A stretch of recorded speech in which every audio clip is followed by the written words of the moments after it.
We're going to do the FAST exam, the pelvic view in a female now. Again, we have the phase array transducer. Here's a probe marker right here.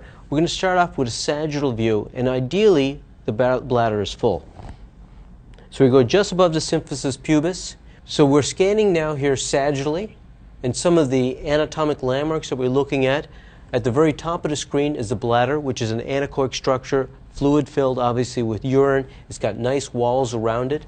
Just below that is the uterus, which is a pear-shaped organ. You can see it well visualized because the bladder is full. And just below that is a potential space, the cul-de-sac, where we can look for very carefully small amounts of free fluid. When we scan this patient, in this view, in a sagittal view, from the patient's left to the patient's right, and we're slowly scanning to see if there's any evidence of free fluid. Once we finish the sagittal view, we want to go ahead and do a transverse view. What we're going to do now is point the transducer marker toward the patient's right. So we're going to rotate that transducer toward the patient's right. Again, we see the bladder in the center of the screen. We're now going to scan from inferior, just below the symphysis, to more superior.